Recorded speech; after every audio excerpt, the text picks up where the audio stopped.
Welcome students to जी NEET Pathshala with Gaur sir. आज का बच्चे पीरियड 2 है। पहले पीरियड में बच्चे मैंने आपको 11th क्लास का एरर चैप्टर के अंदर, बल्कि आप ये कहोगे परसेंटेज चेंज वाला चैप्टर का मैंने बताया था, और वो चैप्टर पूरे फिजिक्स में लगता है जहां बच्चे मिस्टेक्स करते हैं।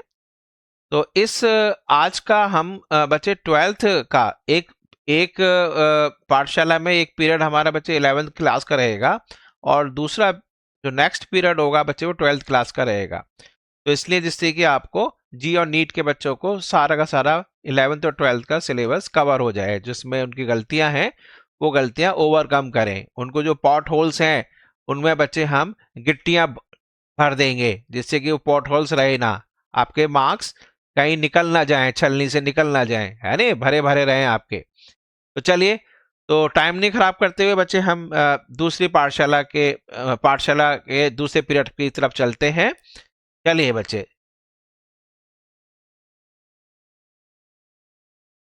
यस, पीरियड 2 में हमारे पास बच्चे जो चैप्टर है वो फर्स्ट चैप्टर इलेक्ट्रोस्टैटिक है।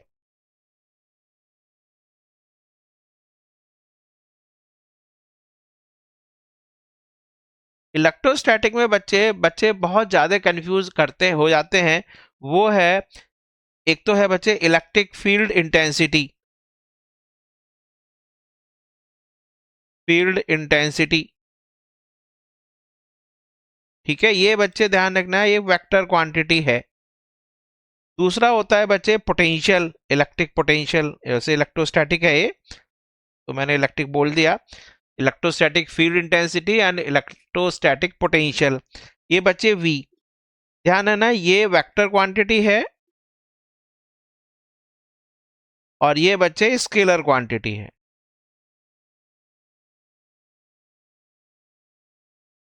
जब भी कोई स्केलर क्वांटिटी होती है तो ध्यान रखना, इसमें चार्ज जो रखते हैं, चार्ज विद साइन रखा जाता है। ये बच्चे बहुत ध्यान से मैं बता रहा हूं आपको, जो भी स्केलर क्वांटिटी है उसमें चार्ज विद साइन रखा जाता है।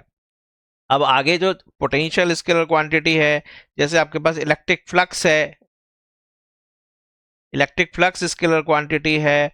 वर्क डन आपके पास, ठीक है, पोटेंशियल एनर्जी है। ये जो भी स्केलर क्वांटिटीज हैं उनमें बच्चे चार्ज विद साइन रखा जाता है, क्योंकि वो क्वांटिटीज माइनस और प्लस दोनों होती हैं। निगेटिव क्वांटिटी और पॉजिटिव क्वांटिटी में का मीनिंग अलग अलग होता है। फील्ड इंटेंसिटी वेक्टर क्वांटिटीज हैं, तो बच्चे इसमें ओनली मैग्नीट्यूड ऑफ चार्ज रखा जाता है। Only magnitude of charge, only magnitude of charge. Magnitude यानी कि उसमें आपको साइन नहीं रखना है, ओनली मैग्नीट्यूड ऑफ चार्ज। और जो चार्ज का जो साइन है वो हम यूज करते हैं इन इंटरप्रेटिंग द डायरेक्शन, ठीक है। तो जैसे मैं आपको एक समझाने की कोशिश करूं कि आपके पास सपोजिंग, ये देखो, कोई भी हम एक सिचुएशन ले लेते हैं,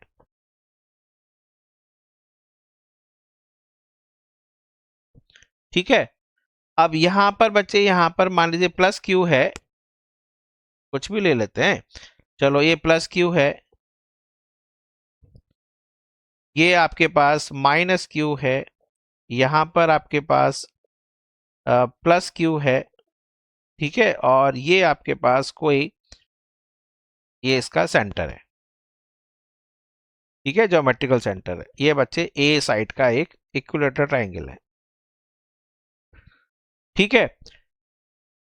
तो अब बच्चे क्या करते हैं कि इलेक्ट्रिक फील्ड इंटेंसिटी यदि सेंटर पे निकालनी है तो बच्चे वो चार्ज विद साइन ले लेते हैं। वो क्या कर लेते हैं कि बच्चे ये डिस्टेंस, सपोजिंग आपके पास आर है, आर इज इक्वल टू, ये आपको पता है कि a/√3 होती है, तो पोटेंशियल तो बच्चे आप आराम से निकाल सकते हैं। पोटेंशियल, पोटेंशियल में के, सबको याद है एल्जेब्रिक सम करते हैं, पोटेंशियल में एल्जेब्रिक सम करेंगे यदि बहुत सारे चार्जेस हैं तो आप एल्जेब्रिक सम से करेंगे। लेकिन फील्ड इंटेंसिटी में बच्चे वेक्टर सम किया जाता है, यानी कि आपको पैरेललोग्राम लॉ यूज करेंगे, रिजोल्यूशन ऑफ वेक्टर्स यूज करेंगे, पोटेंशियल में केवल एल्जेब्रिक सम करेंगे, सीधा ऐड कर देंगे बस विद साइन। जैसे पोटेंशियल निकाल रहा हूं मैं ऊपर, तो बच्चे इसकी वजह से यहाँ पर मान लीजिए ए पॉइंट है, ये पॉइंट बी है, ये पॉइंट सी है, तो ओ पर जो पोटेंशियल है बच्चे किसकी वजह से, पहले ए की वजह से निकाल लो, है नहीं, potential due to A plus potential due to B plus potential due to C, इन सबको निकाल लेंगे विथ साइन रखना। तो ए का बच्चे चार्ज प्लस है तो plus Q upon R, R लिख देता हूं अभी। बी का बच्चे वो भी प्लस क्यू है तो प्लस क्यू अपॉन आर, और ये है माइनस क्यू तो माइनस क्यू अपॉन आर, तो बच्चे एक कैंसिल हो गया, तो आपके पास आंसर के क्यू बाई आर आ गया, और आर की वैल्यू आपको पता है कितना, ए बाई √3। ये तो हो गया बच्चे आपके पास इलेक्ट्रोस्टैटिक पोटेंशियल। पोटेंशियल में हमने केवल चार्ज विद साइन रख दिया, लेकिन यदि फील्ड इंटेंसिटी पूछ रहा है तो बच्चे उसके लिए वो वेक्टर है। इलेक्ट्रिक फील्ड इंटेंसिटी की जो डायरेक्शन है that is the direction of force experience by unit positive charge, आपको पता है। तो यहां पर बच्चे जहां पर निकालना है, मैं नेक्स्ट पेज ले लेता हूं कि सपोजिंग आपके पास ये देखो यहां पर प्लस क्यू था, यहां पर आपके पास क्या था, ये भी प्लस क्यू था, और यहाँ पर माइनस क्यू था, और बच्चे ये इसका ज्योमेट्रिकल सेंटर या सेंट्रॉइड है। तो जहां पर आपको फील्ड इंटेंसिटी निकालनी है तो ध्यान रखना ये ज्योमेट्री जैसा टॉपिक हो जाता है। यहाँ पर सबसे पहले +1 रखते हैं या प्लस क्यू नॉट रखते हैं। ये पॉजिटिव क्यू क्या करेगा बच्चे, इस पर इधर फोर्स लगाएगा। तो this is the direction of electric field intensity due to B. ये बच्चे ए है, ए की वजह से यहां होगा field intensity due to A. C जो है बच्चे इधर करेगा, this is field intensity due to C. तो अब इनको बच्चे सीधा सीधा ऐड नहीं करेंगे,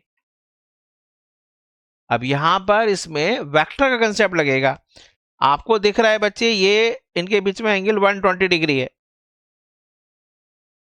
तो जब भी बच्चे दो वेक्टर्स, आप इसको भी और याद रख लो कि जब भी दो वेक्टर्स इक्वल हैं, मान लीजिए एक वेक्टर ये ए है, एक वेक्टर ये भी ए है, इनके बीच में एंगल थीटा है, तो इनका जो रिजल्टेंट है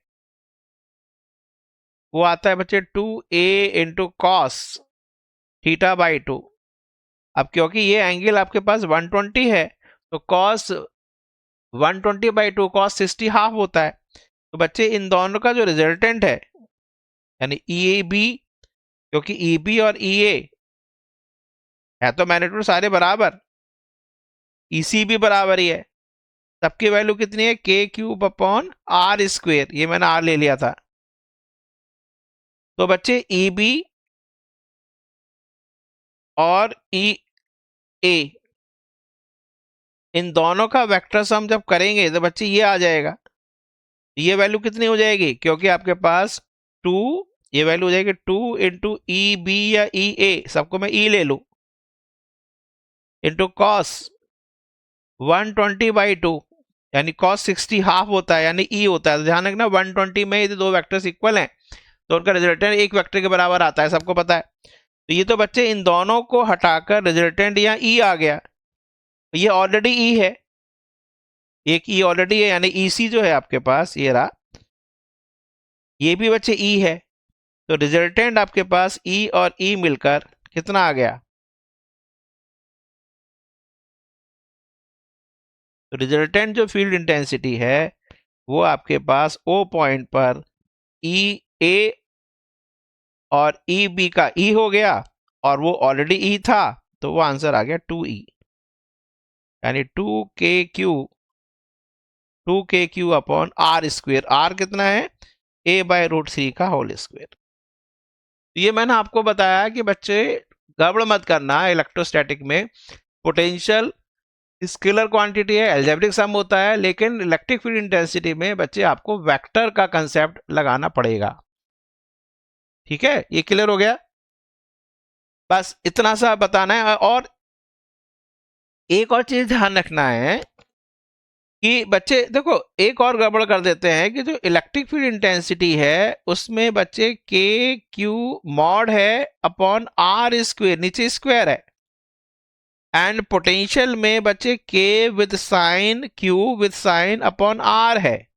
यानी आपके पास कोई एक पॉइंट चार्ज है, इस पॉइंट चार्ज की वजह से आर डिस्टेंस पर यदि यहां पर इलेक्ट्रिक फील्ड इंटेंसिटी निकालेंगे तो के क्यू बाई आर स्क्वेयर आएगा, और पोटेंशियल निकालेंगे तो बच्चे के क्यू बाई आर है। तो ध्यान रखना इसमें पावर 1 है, यहाँ पर पावर 2 है, तो इसका भी बहुत विशेष ध्यान रखना पड़ेगा, ना तो आपकी गलती हो सकती है।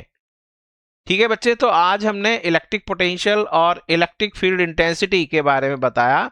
अभी मैं नेक्स्ट में फिर 11th का करेंगे, फिर इसके बाद 12th का इलेक्ट्रोस्टैटिक बड़ा है, इसको मैं और बताऊंगा आपको कहाँ कहाँ गलती हो सकती है।